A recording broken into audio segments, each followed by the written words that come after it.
El fruto de sus pensamientos. Jeremías 6, 19. Observan aquí, hermanos míos, cómo declara Dios que castigaría a Israel, no solo por sus actos de pecado manifiestos y escandalosos, sino que traería terribles castigos sobre la nación por sus pensamientos. Se trata de una solemne advertencia, llena de instrucción para nosotros. Casi se ha convertido en un proverbio la expresión, el pensamiento es libre. Si esto es verdadero o falso, si es un axioma o un error, depende de la esfera en la que el pensamiento se mueva. Es verdad en el sentido de que el pensamiento es libre frente a los hombres, ya que ninguno de nosotros puede juzgar los pensamientos de su vecino, ni tenemos ningún derecho de intentar esa tarea.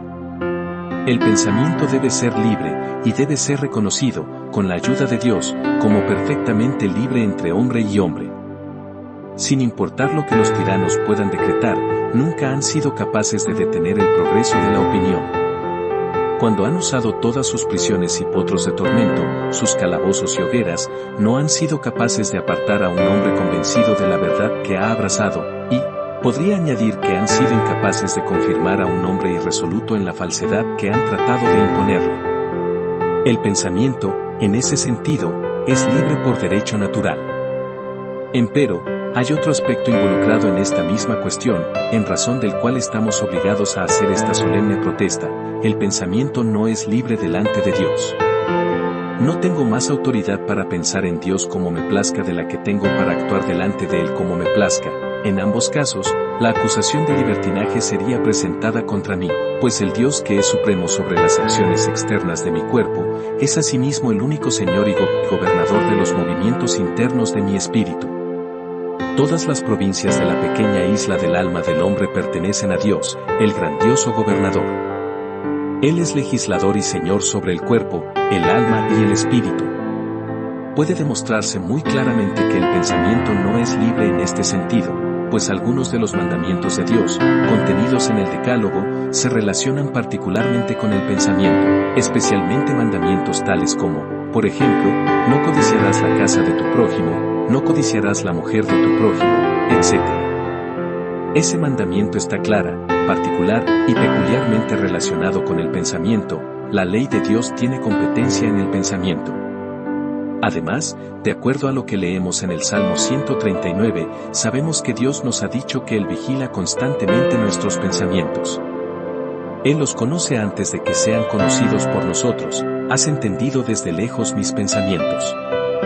¿Con qué fin creen ustedes que Dios está atento a nuestros pensamientos, sino para llevarnos a juicio en el último gran día por cada palabra ociosa, y por cada imaginación ociosa y por cada pensamiento ocioso de nuestros corazones? Hermanos míos, también vemos que está registrado que Dios no solo pone a la ley a trabajar sobre nuestros pensamientos, y que está atento a nuestros pensamientos, sino que Él está enojado por causa de los malos pensamientos. Recuerden que leemos en Génesis 6, 5, 6, y vio Jehová que la maldad de los hombres era mucha en la tierra, y que todo designio de los pensamientos del corazón de ellos era de continuo solamente el mal. Y se arrepintió Jehová de haber hecho hombre en la tierra, y le dolió en su corazón. Por tanto, no le resten importancia a los malos pensamientos. Si su conciencia estuviera despierta, verdaderamente despierta, nunca los tomarían a la ligera. Una conciencia cauterizada y acerada puede contemplarlos con indiferencia. Aquellos cuyos corazones no son rectos para con Dios, podrían burlarse de la idea de las malas consecuencias derivadas de lo que simplemente repasan en sus mentes, pero si tuvieran un tierno corazón, si Dios se hubiese agradado en quitar las callosidades y las duras membranas de su conciencia, y en hacerla sensitiva, dirían de inmediato: «Oh, salva a mi alma de pensamientos ruines y perversos».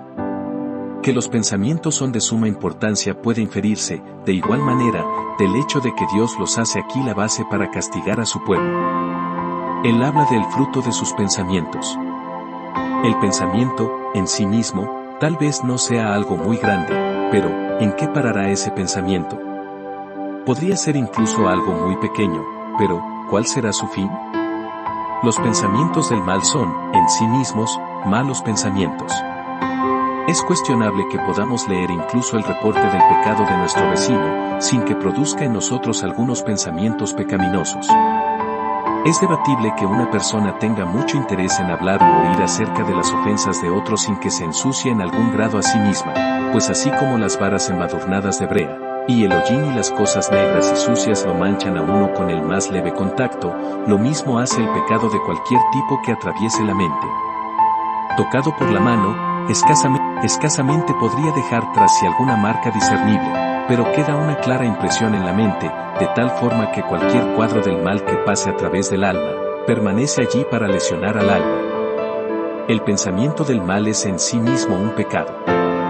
Y, lo que es más, el pensamiento del mal paraliza las facultades más sutiles del alma. Entre más pensemos en el pecado, y nos familiaricemos con él, menos terrible se vuelve en nuestra estimación.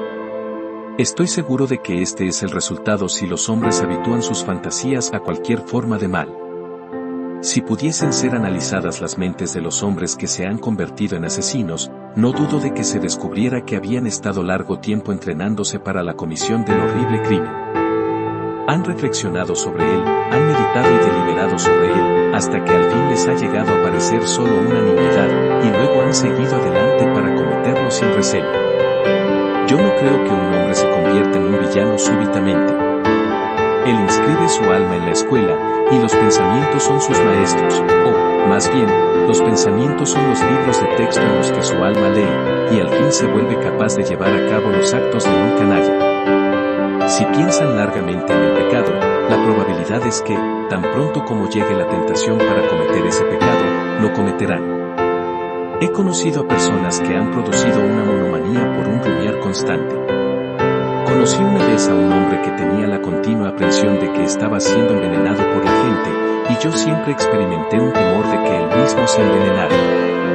Si ustedes albergan un mal pensamiento, si rumian sobre cualquier pecado, y le dan vueltas, y se hacen aconsejar por él sobre su almohada, esa familiaridad desarmará su miedo, y el traidor que ha sido albergado los traicionará antes de que despierte sospechas. Tengan cuidado, entonces, de todos los pensamientos de pecado.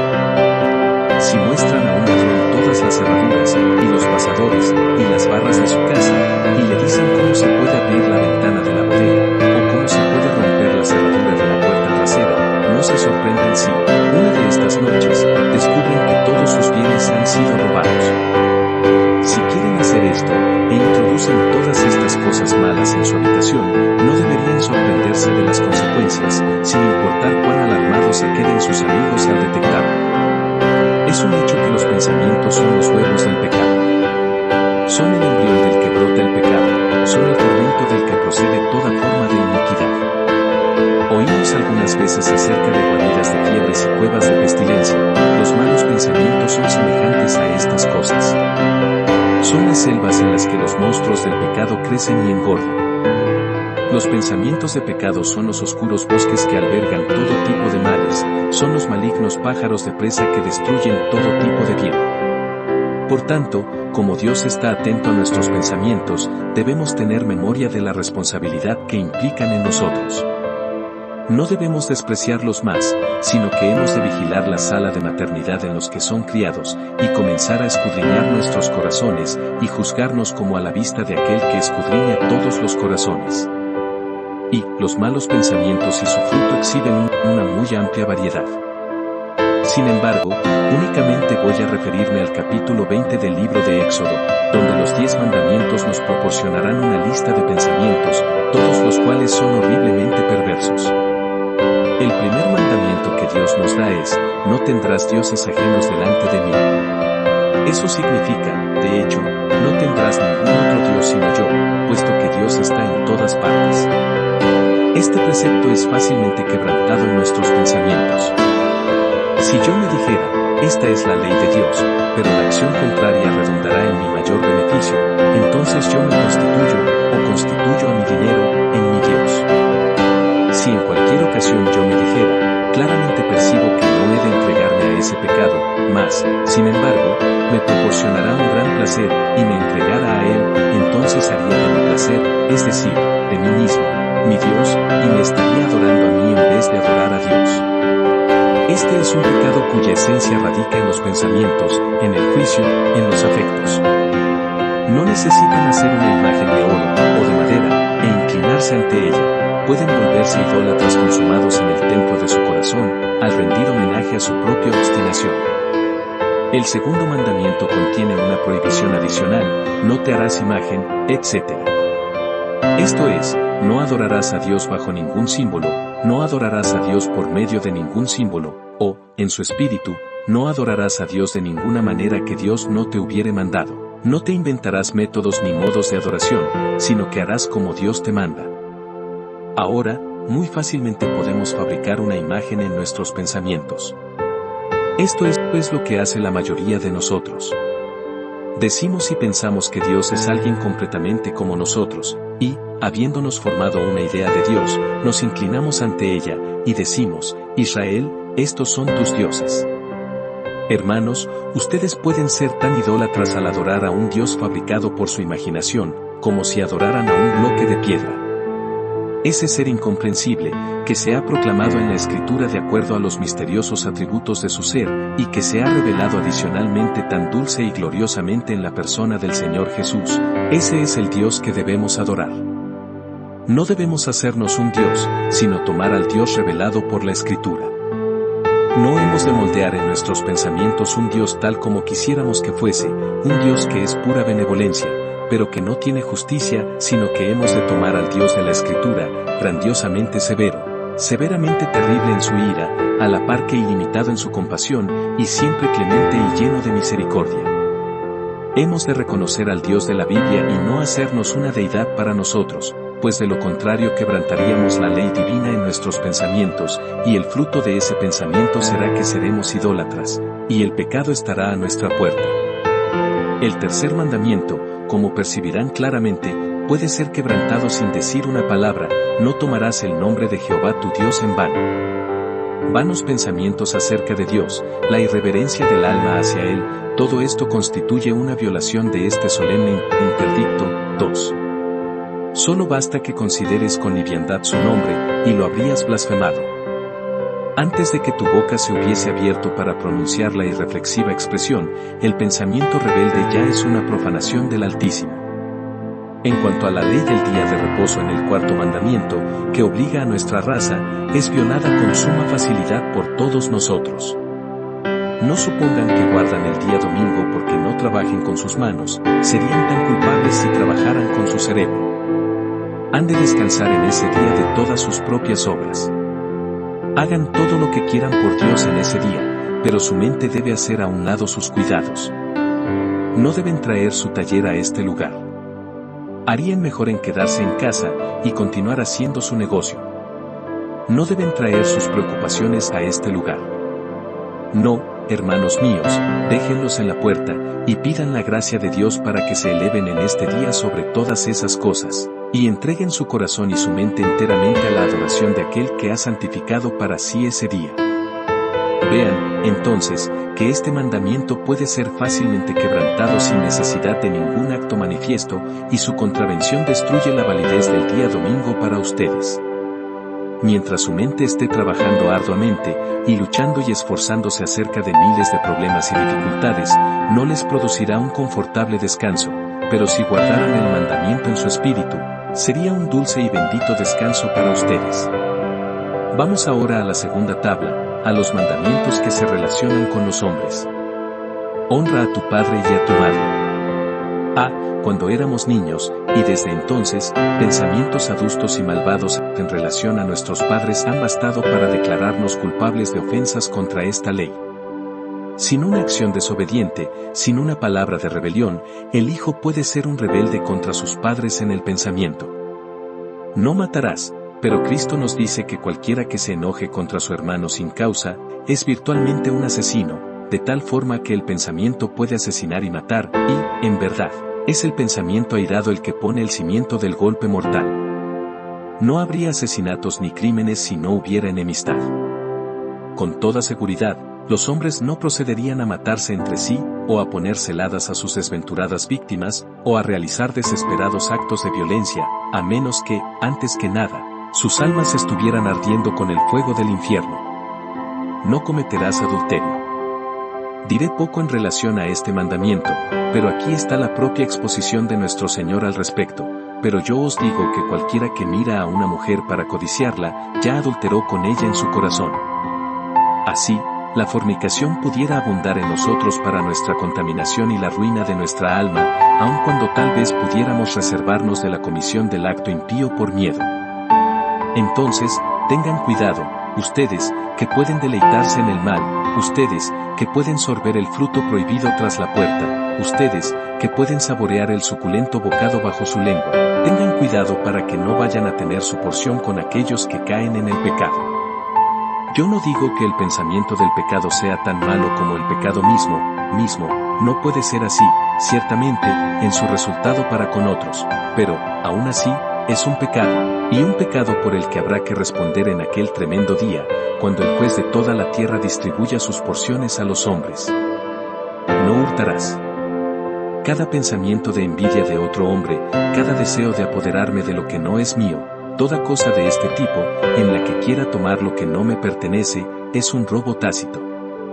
El ladrón no roba tanto cuando extiende su mano para tomar la cartera de su vecino, como en el pensamiento que lo condujo a hacerlo, pues la mano puede algunas veces tomar la cartera sin ofensa. Podría ser para proteger la propiedad de alguien que es discapacitado e incapaz de guardarla él mismo. Que alguien pudiera tomar la cartera de otro legítimamente y que tuviera el derecho de hacerlo, es algo que podría suponerse. No es el acto, sino el motivo cuando deliberadamente uno se aventura a tomar aquello que no le pertenece y quiere poseer los bienes de su vecino en detrimento de su vecino, lo que constituye el mero virus y el alma del robo. No hablarás contra tu prójimo falso testimonio. Si yo pienso duramente de mi vecino sin causa, si concibo un prejuicio injusto en contra suya, si lo mido con frialdad cuando realmente no lo merece, cuando me convenzo a partir de un capricho o de algo imaginario que es un mal individuo, y encojo mis hombros, y no sé qué otras cosas más, aunque no hubiera dicho nunca una sola palabra, sin embargo, en el pensamiento, habría lesionado a mi vecino. Por sobre todas las cosas, hermanos, eviten ese encogimiento de hombros, es una abominación. Nosotros algunas veces vemos que lo hacen en grupo. No se atreven a decir lo que significa, los muy cobardes. Podría suponer que el hombre contra quien se dirige hubiese matado a su madre, pues estás obligado a suponer lo peor. Ten valor, si algo ha de decirse, dilo, y si no ha de ser dicho, bien, entonces no lo digas en ese lenguaje misterioso que puede arruinar a un hombre en la estimación de los demás. Evita cualquier falso testimonio en tus pensamientos, y entonces no lo expresarás en tus palabras. Ya me he referido al último precepto del catálogo, es, en particular, un mandamiento para el pensamiento, no codiciarás. Todos los deseos codiciosos que nos hacen desear tener los bienes de nuestro prójimo, causándole un daño, son pecados, y los frutos de tales pensamientos son culpa, castigo y la ira venidera. Permítanme ahora llevarnos un paso más adelante, a otro grupo de malos pensamientos, que no podrían ser fácilmente incluidos en el decálogo. Estos son los pensamientos de justicia propia, la suposición de que no somos tan pecadores como Dios dice que somos, el concepto de que podemos, quizá, salir por nosotros mismos de nuestras dificultades, y forzar nuestro camino al cielo. Ahora, el fruto de un pensamiento como este, será aturdimiento en el día cuando Dios nos desnude de nuestra justicia propia, y haga que nos quedemos desnudos, para nuestra eterna vergüenza. Cuídense de los pensamientos de justicia propia, mis oyentes. Son la roca de Tarpeya desde la cual Satanás ha lanzado a miles de almas. Mejor les fuera que se les colgase al cuello una piedra de molino y que se les hundiese en lo profundo del mar, que agradecieran a Dios que no son como los demás hombres, cuando, después de todo, son tan corruptos como los demás hombres y perecerán como perecen ellos. La justicia propia les impide ir a Cristo, y ciertamente, los excluye de la vida eterna, y cerrará las puertas del cielo en su cara. Que Dios nos libre del fruto de tales pensamientos. A continuación, los pensamientos altivos, jactanciosos, vanagloriosos y egocentristas son igualmente aborrecibles. Qué exaltada opinión tienen algunas personas de sí mismas. Pueden verlo en su porte, y su conversación los delata. Sin embargo, su vino es pura espuma, y su oro es todo falso. Su conversación, cuando comienzan a contar de lo que tienen, y lo que pueden hacer, y lo que hicieron en tales y tales ocasiones, todo esto ya es una abominación para los hombres honestos, pero sus pensamientos han de ser sumamente abominables para Dios. Es una de las cosas que Él dice que aborrece, los ojos altivos. Que Dios nos conceda gracia para que desechemos todo pensamiento altivo, pues no tenemos nada de que estar orgullosos. Un hombre orgulloso no es nada sino un fuelle, y cuando, ya sea los males de la vida o la crisis de la muerte lo atraviese con un punzón, ¿qué colapso habrá? Como descubrirá el altivo que no es nada sino vacío y vanidad. Desháganse de los pensamientos altivos, pues, ¿qué harán ellos? La soberbia sacó a rastras a un ángel del cielo, e hizo un demonio de él, y la soberbia abatirá a cualquiera de nosotros hasta el nivel del demonio, si cayéramos en su trampa. Otro grupo de pensamientos, más comunes todavía, y no tan desacreditados, son los pensamientos murmuradores. Ah, caramba, cuán llenas de estos pensamientos están algunas personas. Difícilmente pueden hablar si no tienen algo de qué murmurar. Hacer negocio con ellas es siempre malo. Desde que vine a Londres, el negocio ha sido malo, pero ahora es incluso peor. Nunca fue tan malo como es ahora, excepto que el año pasado también fue muy malo, y, hasta donde sé, siempre ha sido de lo peor. Los granjeros nunca han obtenido, hasta donde yo recuerde, algo más que una cosecha promedio, y la mayoría de los años ha sido un fracaso. Si el trigo ha sido bueno, los nabos no han prosperado, o algo parecido. Noto que la murmuración es algo muy común en mucha gente, y tan pronto como te sientas en la casa del campo, en lugar de decirte que alguien ha estado allí para ayudarles, y para proporcionarles un auxilio, afirman que solo tienen la pensión parroquial, una miserable pitanza. 3. Así es, pero ellos olvidan las misericordias que tienen. ¿Por qué habría yo de estar siempre contando cuán a menudo sufro de dolores reumáticos y cuántas veces descubro que hay algo malo en mi constitución? ¿Por qué habría de ser mi hábito constante forzar a todo mundo a que sea miserable doquiera que voy? Bien, dirá alguno, pero tú sabes que no podemos evitarlo. Mi querido amigo, entonces, si no puedes evitarlo, yo te diré cuál será su fruto, tú te harás incorregiblemente miserable. Te conducirás a un desesperado estado, en el que nada te consolará. Yo creo que, a este respecto, nosotros somos en gran medida nuestros propios señores. No todas las munificencias de la providencia pueden hacernos felices si tenemos un corazón ingrato y malagradecido. Pueden tener todo lo que el mundo pueda darles, y, sin embargo, ser desdichados, o pueden ser muy pobres, y sin embargo, ser alegres. Lo que necesitamos es un corazón agradecido, y, que Dios se agrade en darnos ese corazón agradecido. Pero lo que quiero que recuerden es que la murmuración es un gran pecado. Ellos murmuraron contra Dios en el desierto, y Él envió serpientes ardientes entre ellos. Dios considera seriamente nuestras quejas en contra de sus tratos providenciales con nosotros, no hemos de tener en poca consideración el pecado de provocarlo con nuestros pensamientos. De igual manera, cuán propensos somos a abrigar pensamientos incrédulos. Que nos viéramos libres de ellos, pero yo supongo que si recorriera estas galerías, encontraría en cada banca a alguien que alimenta pensamientos incrédulos. Nos imaginamos que Dios nos abandonará, que la providencia se volverá en contra nuestra. Nos volvemos como el viejo Jacob cuando dijo, José no parece, ni Simeón tampoco, y a Benjamín le llevaréis, contra mí son todas estas cosas, en verdad todo está operando en nuestro favor, solo que somos incapaces de verlo. Fuera toda incredulidad, pues el fruto de los pensamientos incrédulos es debilidad, aflicción y rebelión contra Dios, y no sé qué otras cosas más de presunción y temeridad. Que Dios nos libre de estos pensamientos. Los pensamientos aplazadores han sido una fructífera fuente del mal para una gran cantidad de personas entre ustedes. Ustedes tienen buenos pensamientos y buenas resoluciones, pero siempre aplazan las cosas, y piensan que vendrán tiempos mejores para abandonar sus pecados y buscar a Cristo. Aunque el menor de los males sea solo una terrible pérdida de tiempo, corren un grave peligro de algo peor que eso, pues ha de temerse que sus almas se perderán al fin. Otros hemos de quejarnos de pensamientos distraídos cuando estamos adorando a Dios, y el fruto de ellos es echar a perder las estaciones doradas, que, bien usadas, podrían producir una gran ganancia. A menudo, cuando el servicio ha sido adecuado para ministrar refrigerio e instrucción, y otros han sido nutridos por la palabra, alguna pobre alma sale, y dice, no lo disfruté en absoluto.